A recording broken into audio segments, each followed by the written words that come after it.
हे सरकार वसुलीचं सरकार आहे हे आपण लक्षात घ्या. हे मानवतेचं सरकार नाही आहे. हे वसुली करणारं सरकार आहे. गल्लीतला तर हे भाजीपाल्यावर बसलेत, यांच्याकडून कोणी नाही कोणीतरी हप्ता गोळा करत असेल, आहे की नाही? हप्ता बहादूर कोण नाही कोणतरी असणारच. मोदी सुद्धा सगळ्यात मोठा हप्ता बहादूर आहे हे आपण लक्षात घ्या.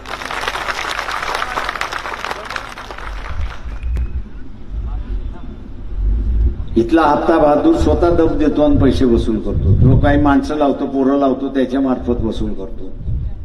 मोदीने ईडी लावली, सीबीआय लावली, आयबी लावलं, इन्कम टॅक्स लावलं. जेवढे एजन्सी आहेत होत्या तेवढ्या एजन्सी आहेत, नोटीस दिली, रेड केली, धाडी घातल्या. एकाला तरी आतमध्ये घातलं का 10 वर्षामध्ये? अरे मला घाबरतोय ना, लोकांना तू घाबरवतोय ना.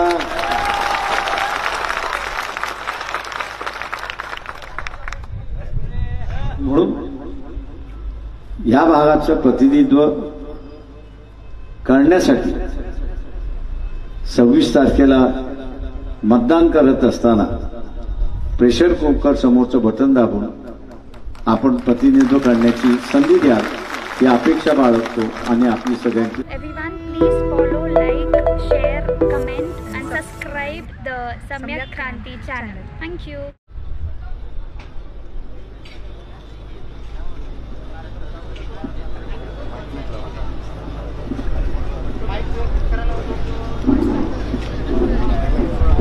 छोट करतो.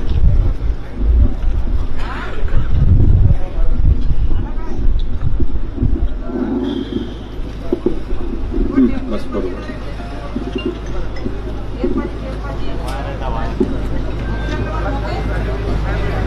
बस बस एक बस.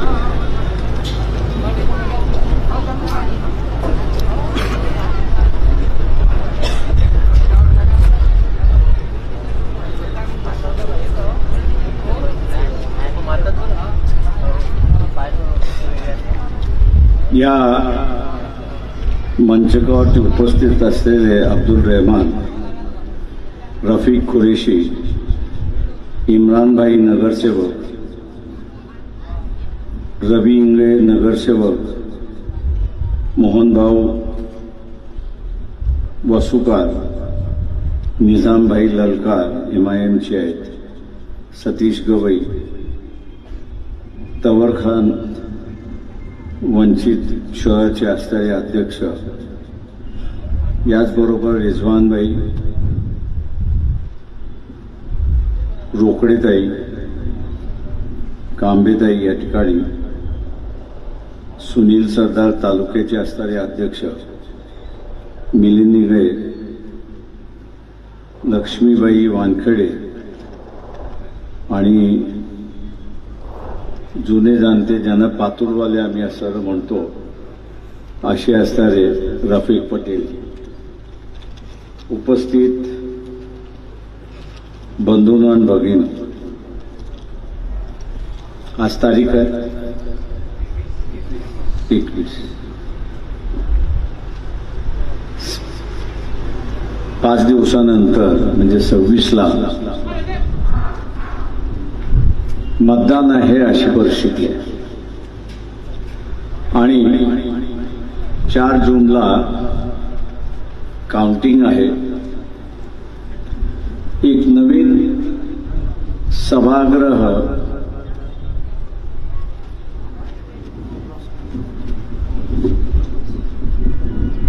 लाईव्ह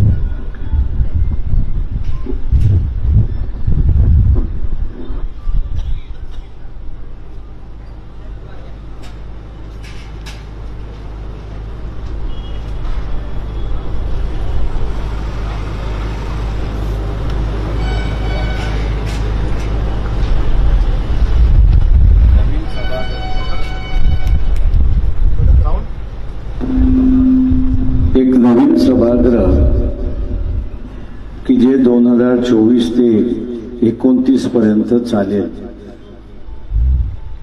आणि 5 वर्ष आपली जे कोणी सत्तेमध्ये येईल त्यांच्या हातामध्ये आपण देणार आहोत.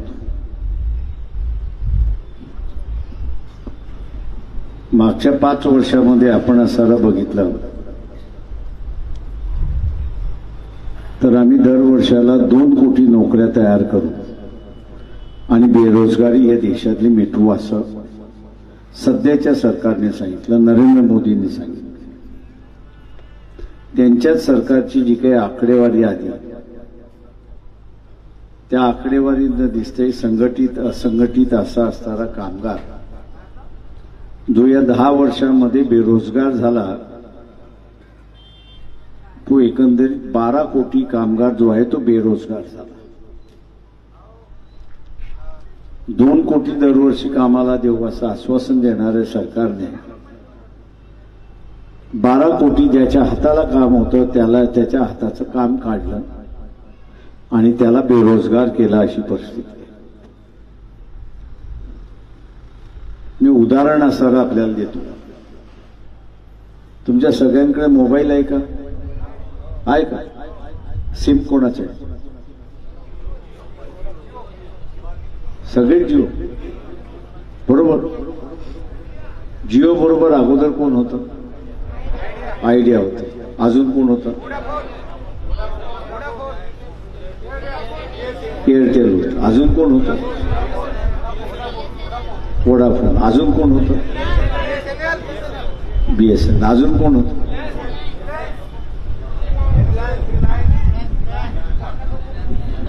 आता तुम्ही सगळ्यांनी जिओ घेतले बरोबर आहे. ते सिम तुम्ही घेतले नाहीत म्हणजे ती कंपनी बंद झाली. झाली की नाही झाली? कंपनी बंद झाल्यानंतर त्या कामगारांचं काय झालं? त्या कामगारांचं काय झालं? बेरोजगार झाले. म्हणजे इथे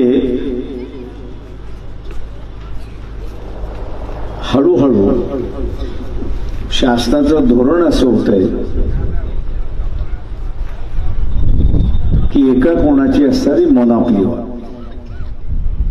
आता जिओ तुम्ही पहिल्यांदा घेतलं त्यावेळेस फुकट होतं की पैसे भरून होतं?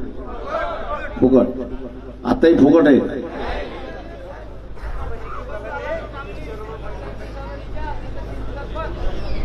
आता याच्यापेक्षा स्वस्त कुठलं आहे? आता कुठलं स्वस्त नाहीच आहे.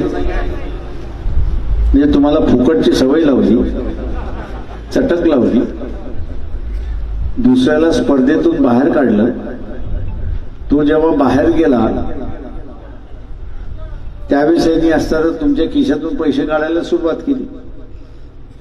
आता 300 काढतोय. लोकसभेच्या निवडणुका होऊ द्या, तो 450 काढायला सुरुवात करेल. तुम्ही विरोध करू शकता का? म्हणजे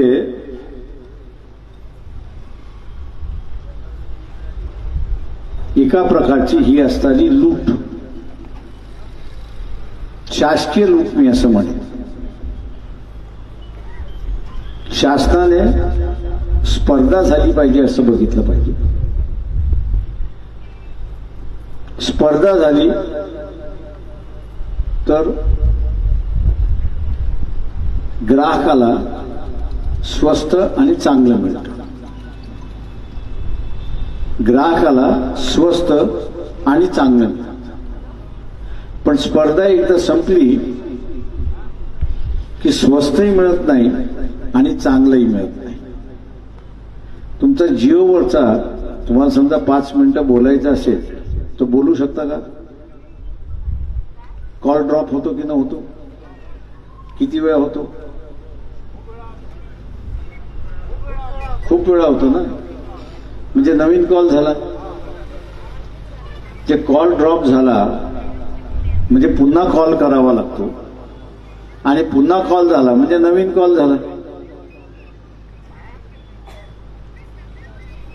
आता समजा वोडाफोन असतात, त्याच्यानंतर अजून 2-4 कंपन्या असत्या, तर हा कॉल ड्रॉप झाला असता का? नाही. त्याच्यामुळे मोदी सरकारने स्पर्धा होऊ नये हे बघितलं आणि जिओला लुटायला असणारं रान मोकळं केलं अशी असणारी परिस्थिती आहे. आता जिओ लुटतंय, शासनाला म्हणतं 10% तुम्ही घ्या, उरलेले 90% आम्ही ठेवतो. जिथे स्पर्धा पाहिजे तिथे स्पर्धा नाही, जिथे स्पर्धा नको तिथे असणारं स्पर्धा हे सरकार करते अशी परिस्थिती आहे.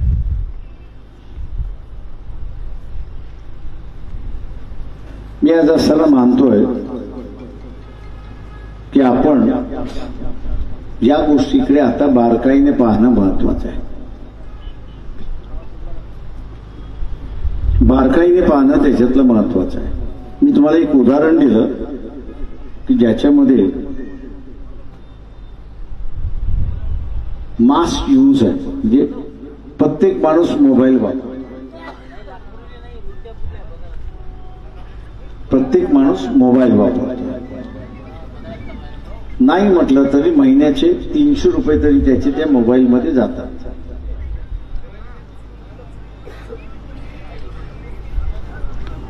आता हे 300 रुपये त्याचे मोबाईलमध्ये जातात. मूर्तिजापूर शहराची लोकसंख्या किती आहे?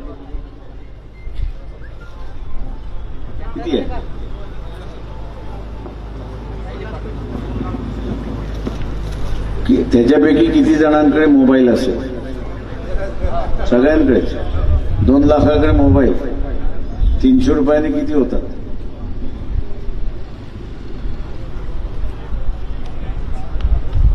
₹300 किती होतात?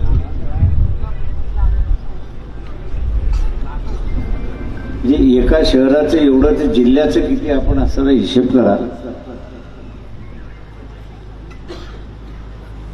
आणि ती एकच कंपनी खाते. जेवढी माणसं आहेत तेवढीच माणसं आहेत. इतरांचं बेरोजगारी झाली, सरकारला काहीच घेणं देणं नाही.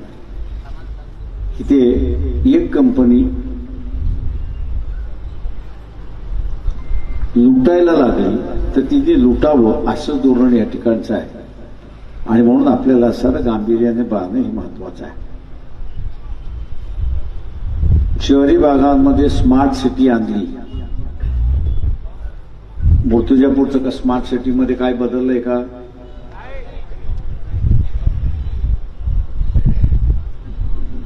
हा पंतप्रधान एक नौटंकीचा पंतप्रधान आहे. आणि त्याच्या नौटंकीला तुम्ही भुललात. त्यांनी नाव दिलं स्मार्ट सिटी. अरे म्हटलं, एखादी मुलगी स्मार्ट असते, एखादा मुलगा स्मार्ट असतो, पण शर्ट स्मार्ट कसं असणार? मी त्यावेळेस लोक म्हणतात तुम्हाला काय कळते? मी आता लोकांना विचारतो स्मार्ट सिटीचं तुम्हाला काय कळलं? तुम्हाला काय कळलं? स्मार्ट सिटी म्हणजे काय? एक टावर उघडला म्हणजे स्मार्ट सिटी झालं का? स्मार्ट सिटी म्हणजे लोकांना दर दिवशी पाणी मिळालं. मूर्तिजापूरला मिळते का? स्मार्ट सिटी म्हटलं म्हणजे सरकार म्हणजे शहरातला कचरा उचलला पाहिजे दर दिवशी. तो उचलला जातोय का? स्मार्ट सिटी म्हटलं म्हणजे बिना रस्ता, खड्ड्याचा रस्ता. मूर्तिजापूरमध्ये आहे का? स्मार्ट सिटी म्हटलं म्हणजे हवेमधलं कण आहेत, मातीचे कण असतील, अजून कसे कण असतील, हे 50 ग्रॅमच्या खाली असले पाहिजे. मूर्तिजापूर शहरामध्ये हवेतलं प्रदूषण म्हणजे हे जे आहे हे 300 ग्रॅम आहे. ह्याला स्मार्ट सिटी म्हणायचं का? म्हणजे तुम्हाला भूलतापा देऊन एका कुठल्या तरी वेगळ्या दिशेला जाऊन 10 वर्ष आपली असणारी काढली. आणि त्याला मोदी आता म्हणतो की हे ट्रेलर आहे.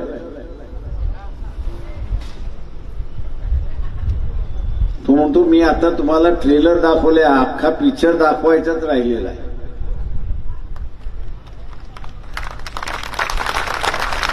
याच्या ट्रेलरमध्ये यांनी काय केलं, अखलाक नावाच्या असणाऱ्या व्यक्तीचं बेरहमीने त्याच्याकडे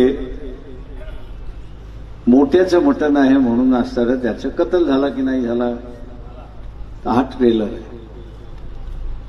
उद्या सगळ्या मुसलमानांचा कत्ल होणार, तो खरा पिक्चर आहे का ह्याचा? एक अखलाक झाला.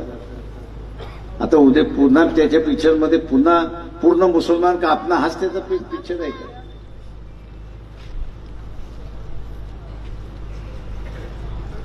म्हणजे इथे शांतता नाही, अशांतताच.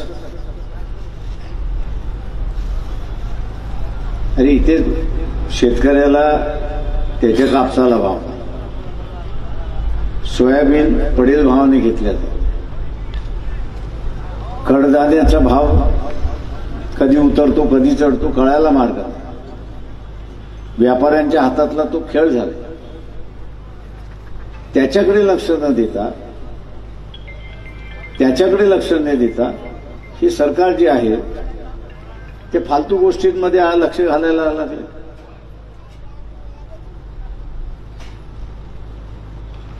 आता ह्या गावातल्या कुठल्याही भटक्या विमुक्त व्यक्ती जे आहे त्याला तुम्ही म्हणालात अरे तुझी 50 सालची कागदपत्र दे, त्यामुळे 50 सालची कागदपत्र मला द्यायला मी कुठल्या जेलमध्ये होतो ते बघावं लागेल. कारण का इथला असणारा भटक्या विमुक्त ब्रिटिशांच्या काळामध्ये जेलमध्येच होता, त्याच्याकडे काहीच कागदपत्र नाही.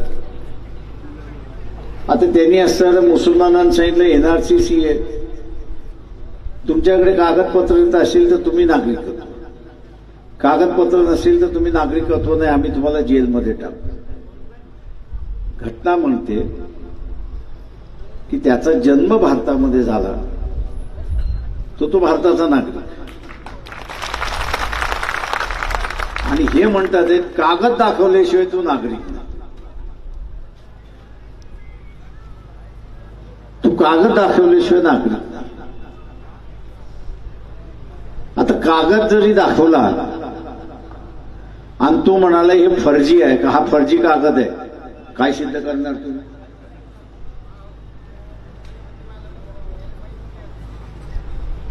आणि म्हणून असंतोष कसा या देशामध्ये वाढेल,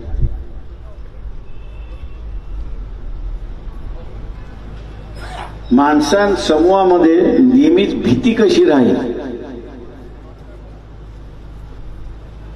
याचा असणारा हा ट्रेलर आहे.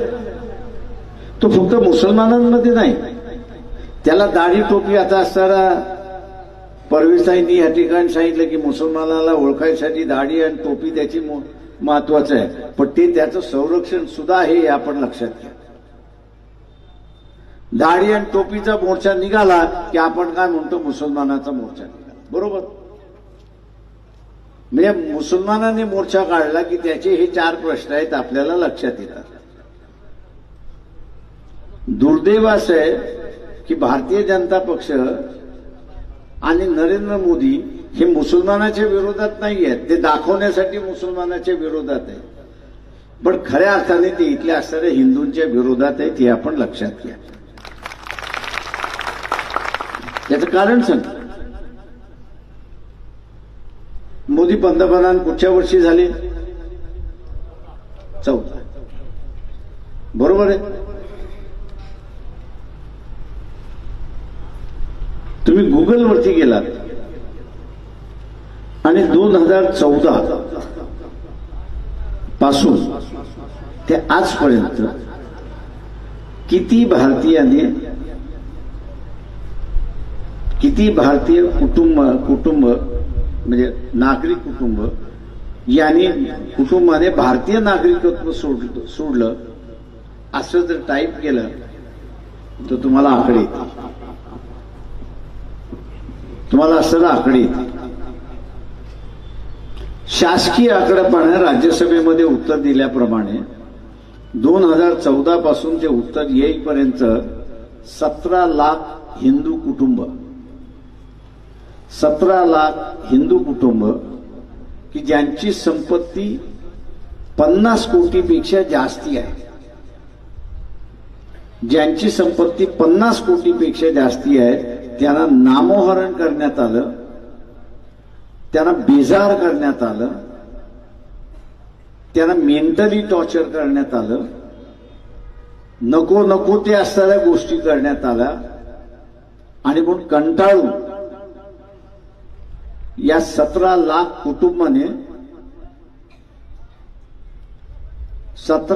कुटुंबाने भारतीय नागरिकत्व सोडलं आणि परदेशी नागरिकत्व घेतलं. बीजेपी स्वतःला असणारं हिंदू राष्ट्र आम्ही करणार अशा घोषणा करतात. आणि दुसऱ्या बाजूला या देशामधला हिंदू जो आहे त्यालाच टार्गेट करत तो नागरिकत्व कसं सोडेल, देश कसं सोडेल असं त्या ठिकाणी करतोय. मित्रो,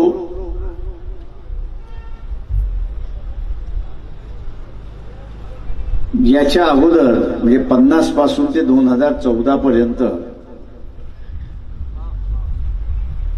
जे नागरिकत्व सोडून गेले ते व्यक्ती म्हणून होत्या 8-10 हजार. 1950 पासून ते 2014 पर्यंत फक्त 8 ते 9 हजार व्यक्ती हे नागरिकत्व सोडून गेले. आणि त्याच्यापैकी अनेक जण असे होते की ज्यांचं वय झालं होतं, मुले बाहेर राहत होती, म्हातारपणात आपल्याला इथे बघायला कोणी नाही, म्हणून ते असणारा आपल्या मुला मुलींकडे गेले अशी असणारे व्यक्ती. आत्ता जी गेलेली आहेत 10 वर्षाच्या कालावधीमध्ये त्यांचं वय 70 आणि 80 नाही, त्यांचं वय 30 आणि 35 आहे. मी ऐन तारुण्यातली असणारी ही मंडळी आहे. आणि ही ऐन तारुण्यातली मंडळी असणारं नागरिकत्व सोडून बाहेर गेले अशी असणारी परिस्थिती आहे.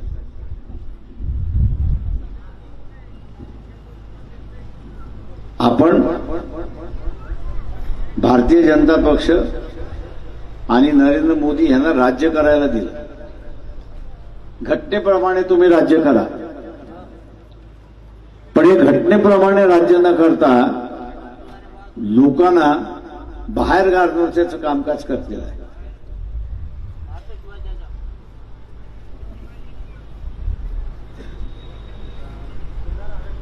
हे सरकार वसुलीचं सरकार आहे, हे आपण लक्षात घ्या.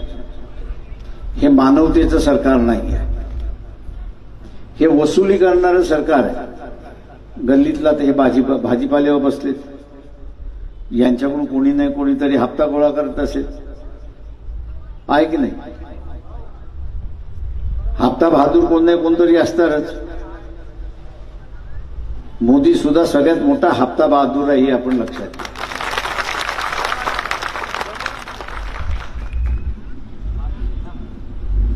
इथला हप्ता बहादूर स्वतः दब देतो आणि पैसे वसूल करतो. जो काही माणसं लावतो, पोरं लावतो, त्याच्या मार्फत वसूल करतो. मोदीने ईडी लावली, सीबीआय लावली, आयबी लावलं, इन्कम टॅक्स लावलं, जेवढे एजन्सी आहेत होत्या तेवढ्या एजन्सी आहेत, नोटीस दिली, रेड केली, धाडी घातल्या. एकाला तरी आतमध्ये घातलं का 10 वर्षामध्ये? पोलिसांनी पकडून घेऊन गेली ती वेगळं, पण कोर्टाने कोणाला तरी याच्याकडे काळा पैसा आहे, याच्याकडे काळा धन आहे, यांनी असताना अमुक केले तमुक केले म्हणून याला 10 वर्ष 15 वर्ष सजा झालेला एक तरी माणूस आहे का?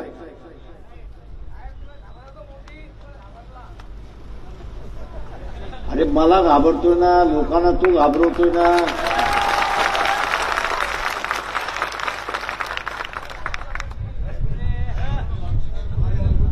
राहू दे, त्याला बोलू दे. डायलॉग चाललाय आमचं, चांगलं आहे.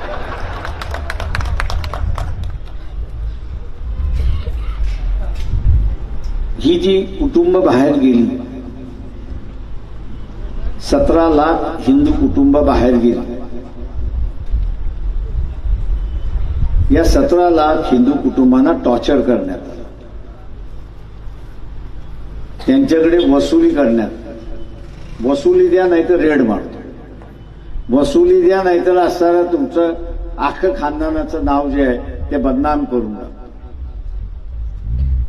ते म्हटले वसुली आणि बदनामी याच्यापेक्षा नागरिकत्व सोडा आणि देश परदेशात जाऊन राहा. हे मोदींचं राज्य आहे.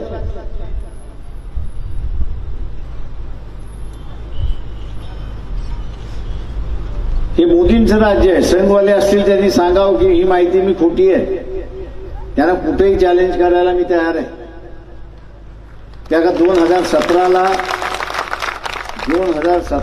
मीच एका साऊथ आफ्रिकामध्ये एका देशातून दुसऱ्या देशात किती लोक जातात याचं मॉनिटर करणारी एक समिती आहे, ती साऊथ आफ्रिकेमध्ये बसते. तिच्या म्हणण्याप्रमाणे शासन खोटं बोललंय. 17 लाख नाही 24 लाख कुटुंब आहेत की ज्यांनी देश सोडला, अशी परिस्थिती आहे.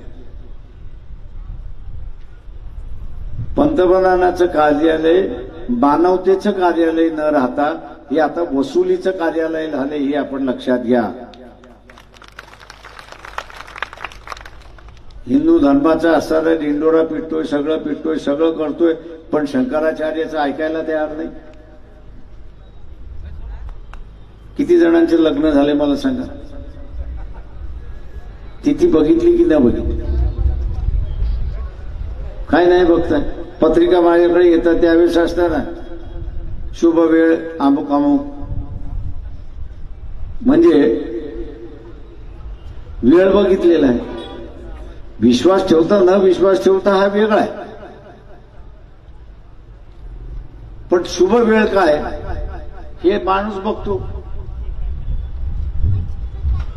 तसंच त्या शंकराचार्यांनी सांगितलं, त्या ज्या दिवशी तुम्ही अयोध्येच्या मंदिराचं उद्घाटन करताय तो महिना अख्खा शुभ नाहीये, महिन्याभरानंतर करा.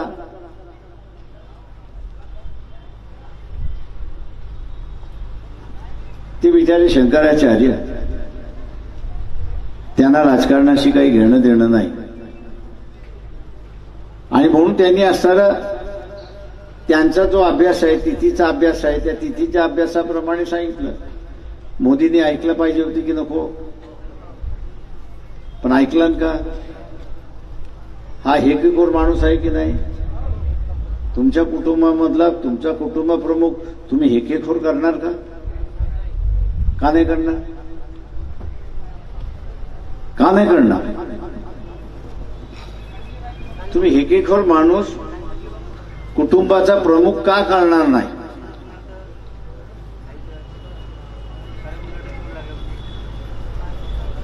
का करणार नाही?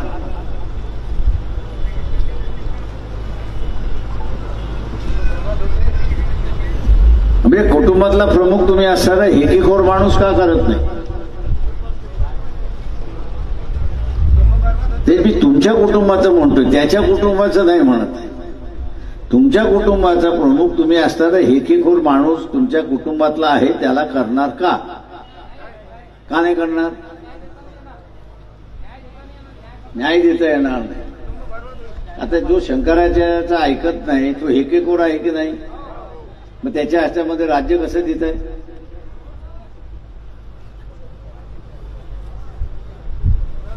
जो नियम कुटुंबाला लागतो, जो नियम कुटुंबाला लागतो तोच नियम राज्यसत्तेलाही लागला पाहिजे. कुटुंबान राज्यसत्ता काही वेगळं नाही. हे लहान ठिकाणी असणारं राज्य चालतं, ते मोठ्या ठिकाणी राज्य चालतं, पण नियम एकच असला पाहिजे ना. म्हणजे कुटुंबामध्ये हेकेखोराला आम्ही ठेवणार नाही, पण राज्यकर्त्यामध्ये असणारा हेकेखोर आम्ही ठेवणार. याला काय म्हणतात? या वृत्तीला काय म्हणतात? मी म्हणत नाही, तुमच्याकडून ऐकायचंय मला या वृत्तीला काय म्हणतात. त्याच्यासारखं आपणही दगलबाज आहोत. हे कुटुंबाला एक नाही आणि राज्यशास्त्राला वेगळा नाही. याला काय म्हणतो आपण? याला आपण काय म्हणतो?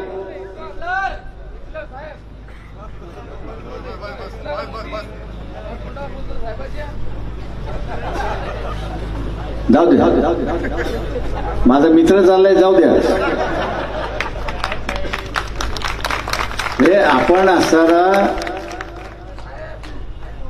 न्यायाने जगायचं असेल, जो न्याय आपल्या कुटुंबाला लागतो तोच न्याय उद्याच्या राज्यकर्त्याला लागतो, राज्यशाहीला लागतो, हे आपण लक्षात घ्या. दोन वेगवेगळे न्याय त्या ठिकाणी लागू शकत नाही. एकेकोर माणसाला आपण जर घरातला प्रमुख केला तर ते घर राहत नाही, ते भांडणाचा अड्डा होतो, अशी असणारी परिस्थिती आहे. आणि तोच नियम आपल्याला असणारा राज्यकर्ता जो आहे तो लावावा लागेल. एकेकोर असला की तिथे असणारा भांड आपल्याला त्या ठिकाणी दिसते. आणि म्हणून मणिपूरमध्ये असणारा भांडणं दिलं, इथे असणारा राजस्थानमध्ये दिसते, उत्तर प्रदेशमध्ये दिसते. आणि म्हणून जाता जाता माझं आपल्या सगळ्यांना आव्हान आहे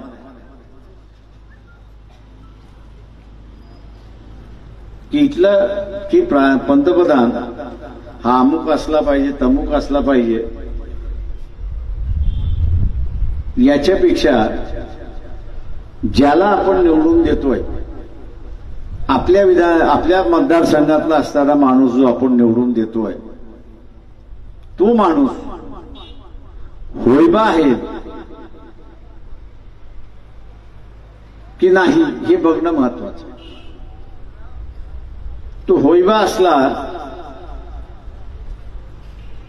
तर भागाचं प्रतिनिधित्व करू शकत नाही.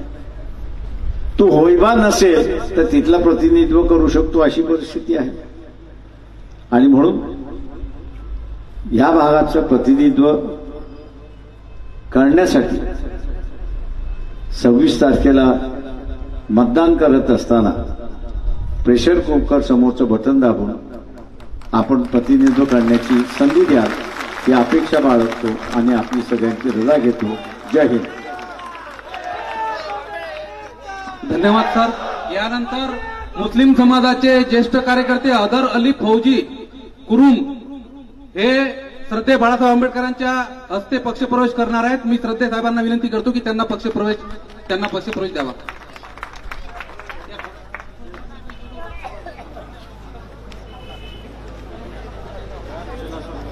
तसेच शिवसेनेचे सर्कल प्रमुख पुरुषोत्तम गोरले लसनापूर आणि उमेश गोरले निंबा हे सुद्धा पक्षप्रवेश करणार आहेत. त्यांना सुद्धा विनंती करतो आणि श्रद्धे साहेबांना विनंती करतो की त्यांनाही पक्षप्रवेश करावा.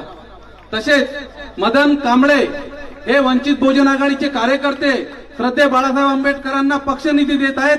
त्यांना सुद्धा विनंती करतो की त्यांनी श्रद्धे बाळासाहेब आंबेडकरांना पक्षनिधी द्यावा. मदन कांबळे हे पक्षाचे कार्यकर्ते आहेत, ते वंचित बहुजन आघाडीला पक्षनिधी देत आहेत.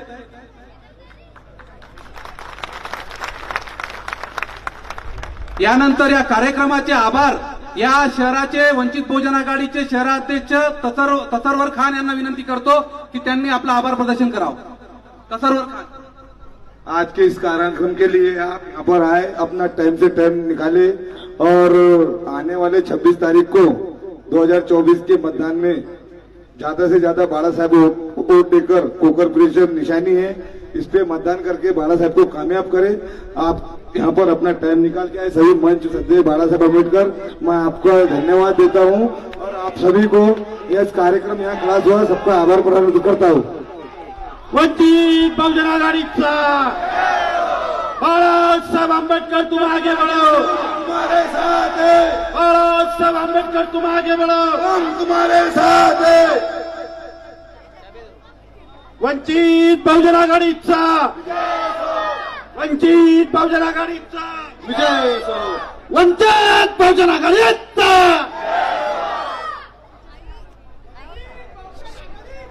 वंचित बहुजन आघाडीचा